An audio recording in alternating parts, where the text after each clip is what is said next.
이제 그때 당시에 네. 검찰의 판단은 김경준 씨고 많은 분들이 이명박 대통령과 연루되어 있다라고 의혹을 제기했지만 예. 결국은 김경준 씨가 단독 범행이었고 이명박 전 대통령도 피해자였다. 네. 이 구도로 검찰을 판단한 거 아닙니까? 예, 맞습니다. 그래서 이명박 씨 전 대통령이 실질적으로 관여돼 있다라고 의혹을 제기한 사람은 명예훼손이다. 네. 허위사실에 의한 명예훼손이다. 이렇게 간단하게 봐주면 전체 구도가 맞는 거죠? 네, 맞습니다. 예. 그런데 재밌는 게요. 보통 가석방이라는 것도 있어요. 가석방이 안 되는 죄목은 딱 지적되어 있잖아요. 네. 예를 들어 조직폭력배, 네. 성범죄, 성폭력범죄. 성폭력범죄, 네. 마약 사범도 가석방이 안 되나요? 마약 사범도 안 되는 것으로 알고 있습니다. 예, 마약 사범. 네. 그런데 이건 주가 조작 사건이란 말이에요. 경제 사범. 네. 가석방 대상 되는 거 아닌가요? 이제 김경준 씨 같은 경우에는 주가 조작 사범이 아니라 예. 정확히 말하면 횡령으로 사실은 처벌을 받았습니다. 횡령, 예. 네, 그래서 이제 만기 출소를 하게 되었는데요. 만기 출소도 이례적이지 않아요? 이제 사실은 뭐 이례적인 점도 있고, 예. 거기에 또 더하게 되면, 이제 사실은 또 출국 자체가 조금 더 이례적입니다. 왜냐면, 출입국 지금 이제 만기 출소를 했다고 해서 출입국 관리사무소에서 반드시 이 김경준 씨를 강제 퇴거 조치를 할 필요는 없습니다. 예. 출입국 관리법 46조에 그 조항이 나와 있는데요. 금고 이상의 형을 받게 되는 경우에는 출입국 심사를 한 다음에 이 외국인을 대한민국에서 강제 퇴거 조치 명령을 내릴 수 있다라고 예. 되어 있는 겁니다. 알겠습니다. 네. 지금 저희가 말씀 나누고 있는 와중에, 박범계 전 의원이 아니라 현 의원이 김경준 씨를 면회했어요, 오늘. 네. 한번 연결을 시켜갖고 말씀을 좀 들어보도록 하겠습니다. 박범계 의원님? 네, 선배님 안녕하세요. 반갑습니다. 예, 오늘 또 교도소를 찾아와서 뿜으셨어요? 아유, 품을 수가 없는 일이죠. 예. 천안교도소 갔다가 거기서 악수만 나누고 청주에 있는 외국인 보호소로 따라가서요. 예. 거기서 1시간가량 특별 면담을 가졌습니다. 예. 오늘 왜 가셨습니까? 정봉주 선배님 때문에 갔습니다. 아유, 진짜 잘 이해가 안 되는데. 진짜 오늘 김경준 씨를 면담하고 나와서 여러 기자분들 앞에서 소위 이제 백풀이라는 걸 하면서 예. 마지막 제 말씀이 정봉주 전 의원께서 이 건으로 실형을 선고받고 만기 출소 안 했냐. 예. 정말 가슴이 미어진다. 예, 그런 얘기를 했고요. 예. 진실을 규명하기 위해서 정말 제가 궁금한 부분이 있었거든요. 그래서 그런 부분을 좀 들어보려고 만났습니다. 예, 무슨 궁금한 점을 여쭤보셨나요? 1시간가량 오로지 BBK 건과 관련해서 거의 다 얘기를 나눴기 때문에 많은 내용의 대화를 했습니다. 예. 제가 저희 방에 오시면 아시겠지만 제 방에 가면 5년 전에 칠판에다가 BBK 개요도를 그려놨습니다. 지금 상세히 그려놨는데요. 예. 나름대로 준비도 하고 파헤쳐보려고 노력을 했는데 제가 갖고 있는 의문점 한 5가지 정도에 대해서 김경준 씨에게 물었고 김경준 씨는 거기에 대해서 속 시원하게 말씀을 했습니다. 다만 이 사건은 아시다시피 2번에 걸쳐서 검찰과 특검 조사가 있었고 무혐의를 이명박 전 대통령에 대해서 했기 때문에 제가 김경준 씨와 약속하기를 소송 기록 일체를 제가 공유하고 그 기록을 다 검토한 뒤에 결론을 내린 다음에 이 부분에 대해서 구체적인 내용을 밝히자 이렇게 되어 있는 상황입니다. 그런데 김경준 씨가 그중에 하나만 좀 미리 말씀을 주시면 김경준 네네. 씨가 BBK와 관련해서 이명박 전 대통령의 것이다라고 하는 것을 입증할 만한 증거를 갖고 있다. 이런 내용의 얘기가 좀 나왔었나요? 본인이 형사 책임이 있다고 한다면 이명박 전 대통령에게 당연히 책임이 있는 것이고 책임을 인정할 수 있는 근거들이 있고 저는 그것을 유죄를 인정할 수 있는 근거들로 저는 해석을 했고요. 또 결정적인 근거도 하나 갖고 있다. 그것은 다스의 투자금과 그것이 190억 원입니다. 190억 원이죠. 그중에 140억 원이 돌려지는데요. 그 140억 원의 투자금 반환과 관련해서 결정적인 근거를 갖고 있고 그건 서류이고 이명박 전 대통령도 관련이 있는 내용이다. 이런 얘기입니다. 상당히 충격적인 내용이고 뭔가 좀 밝혀질 것 같은 그런 조짐이 보이는데요. 그런데 원래 그 형법상에 강제 출국을 할 수 있는 조항이 있지만 만기 출소하고 나온 특히 이제 10년 가까이 형을 살았는데요. 강제 출소시키는 것은 조금 이례적이지 않나요? 일단 저는 어제 제가 트위터에는 강제 출소, 출국, 강제 추방을 하면 안 된다라는 글을 올렸는데요. 오늘 가서 만나보니까, 일단 그 강제 추방은 아니고 정확한 표현은 강제 퇴거 명령입니다. 법무부 장관이 하는 것이고요. 강제 퇴거. 예, 강제 퇴거. 예. 출입국관리법 46조에 근거하는 것이고요. 예.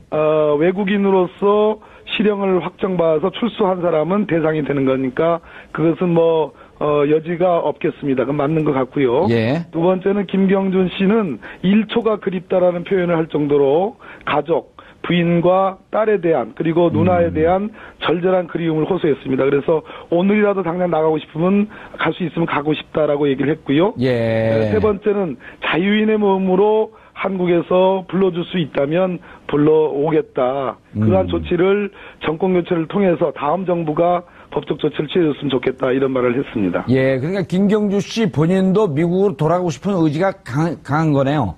네, 그렇습니다. 예, 앞으로 박범계 의원님.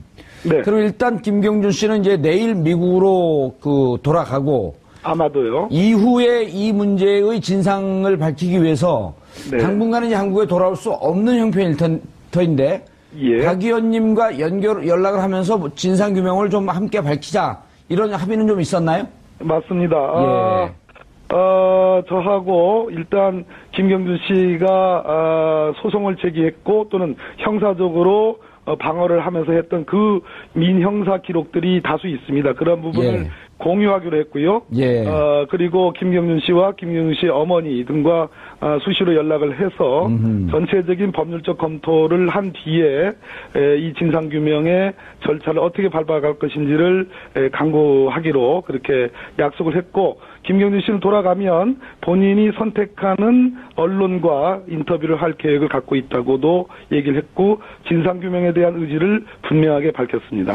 예, 박 의원님 세월이 좀 지났지만 김경준 씨 네네. 구속됐을 때 김경준 씨 어머니께서 언론과 인터뷰를 하면서 우리 아들이 죄가 있으면 MB는 왜 죄가 없냐 하면서 우는 대목이 좀 기억이 나는데요. 네, 생생합니다. 예, 지금 어머니 건강은 좀 어떠신가요?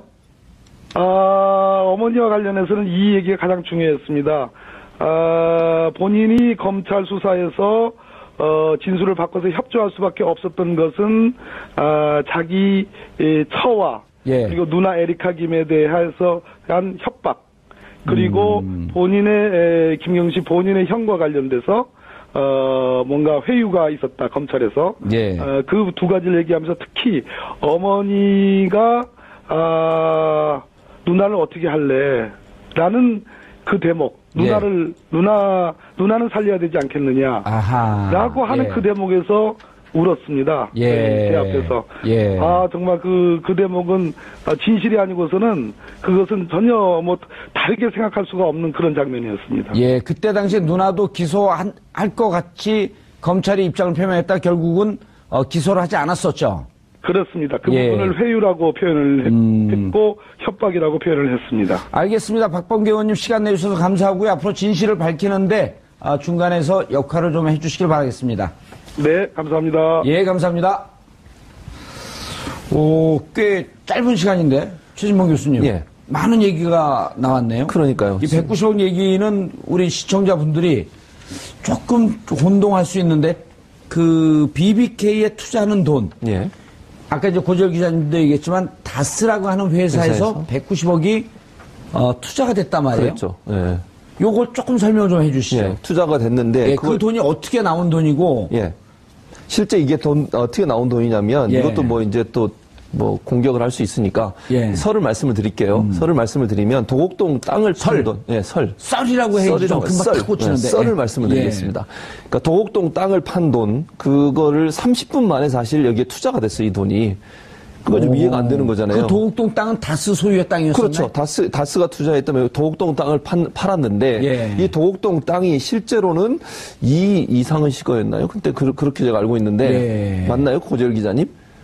제가 알기로는 그렇게 알고 있는데, 그 틀릴 수도 있습니다. BBK 전문가께서 알고 계실지 모르겠지만. 어쨌든 그래서. 일단 의혹이니까. 의혹이니까요. 예. 그러니까 MB가 이명박 전 대통령과 관련돼 있는 땅을 판 돈으로 30분 만에 BBK에 투자가 된 거죠, 이 돈이. 형 이상은과 처남. 공동 명의로 되어 있던 공동 명의로 되어 있는데. 그러니까 사실은 좀 의혹이 생기는 거죠. 이 돈이 어떻게 갑자기 팔아서 30분 만에 이 돈이 BBK에 투자가 되고, 거기서 또 지금 말씀하신 박범계 의원 얘기를 들어보면 그 중에 일부를 돌려준 거잖아요, 지금 이명박 전 대통령한테. 그러니까 투자된 돈이니까 돌려준 거 아니겠습니까?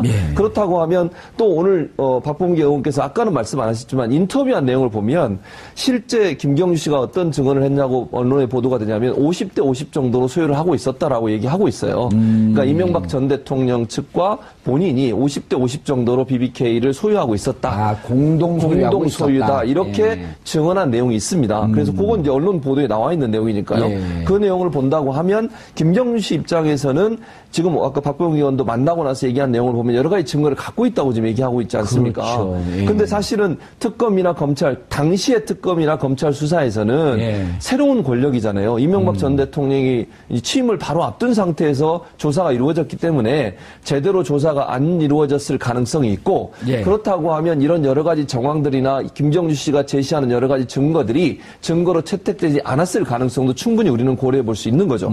그래서 다시 조사를 해야 된다는 거예요. 그때 당시에 조사가 제대로 안 된 부분을 만약에 새로운 정부가 들어서면 어떤 형태로든 김경주 씨를 다시 입국을 시켜서 그분의 증언도 듣고 그분이 제시하는 증거가 정말 신빙성이 있는지 없는지를 다시 조사할 필요가 있어요. 새로운 권력 앞에 검찰이 무능한 모습을 보여줬을 가능성을 우리가 전혀 배제할 수 없는 상황 아니겠습니까? 곧 취임할 대통령을 단죄한다는 것이 검찰로서는 부담이 됐을 것이고 또 그 당시에 김경주 씨나 아니면 어머니 아까 우는 모습도 말씀하셨는데 이런 여러 가지 상황들을 봤을 때는 그 당시에 특검이나 검찰의 조사가 정말 우리가 속 시원하게 사실을 그대로 밝혀내는 데는 한계가 있었다. 이렇게 볼 가능성이 높다고 볼 수 있죠. 김 변호사님.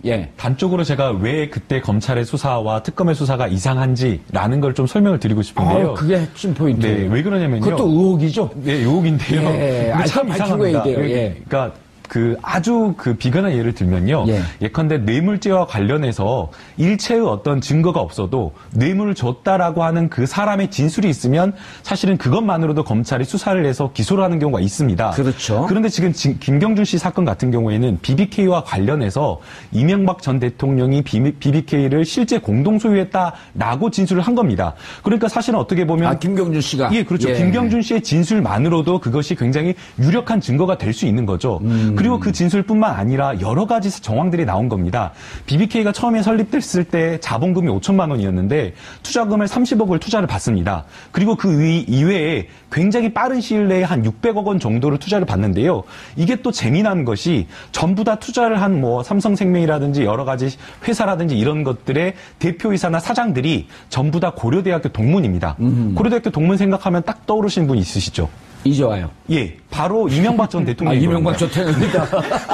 이명박 전 대통령인 겁니다. 그러니까 이재화만 생각이 나, 이재화 변호사만 생각이 나갖고 이명박 대통령 고대 출신인 겁니다. 왜냐면 우리 청취자분들이요. 고대 동문에 대해서 받지 않기 때문에 잘 몰라요. 물론 이것만으로는 의혹이 아닐 수 있다라고 이야기를 할 수가 있는데 BBK의 심택이라는 회사가 투자를 하고 투자금 30억을 돌려받지 못합니다.